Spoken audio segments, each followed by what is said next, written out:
Chinese premier has called for more coordinated efforts in COVID-19 response and economic integration among the ASEAN Plus Three countries.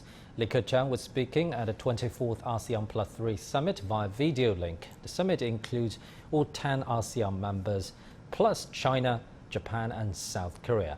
Premier Li Keqiang called for efforts to promote inclusive development as COVID-19 has widened the development gap in the region. He also called for an innovation-driven approach and expansion of green cooperation.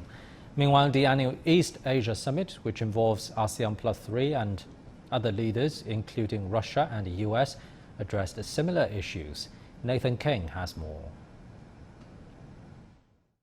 As usual, this three-day event revolving around the ASEAN 10 nations is of course, the East Asian Leaders Meeting, 18 leaders, including the members of ASEAN, but also China, the US, Russia, Australia, Japan, and others. We heard from Chinese Premier Li Keqiang, but here the Biden administration very much stressing what they said to the ASEAN leaders, which while pledging money, of course, for COVID, for climate and potentially for commerce as well, aren't really backing any of the regional trade agreements like the Trans-Pacific Partnership, of which the US was an architect, the RCEP agreement, which is moving ahead without them. Let me just read their sort of nebulous statement on trade.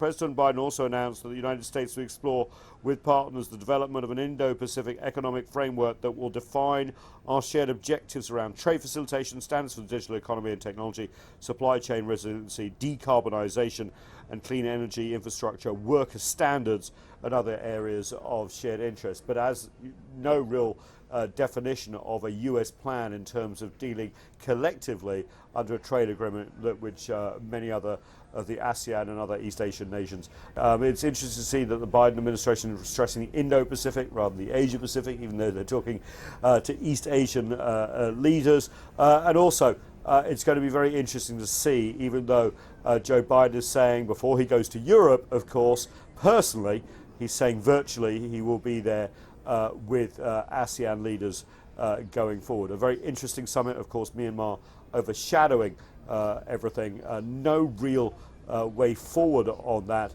And of course, Myanmar was not present. Nathan King, CGTN at the White House.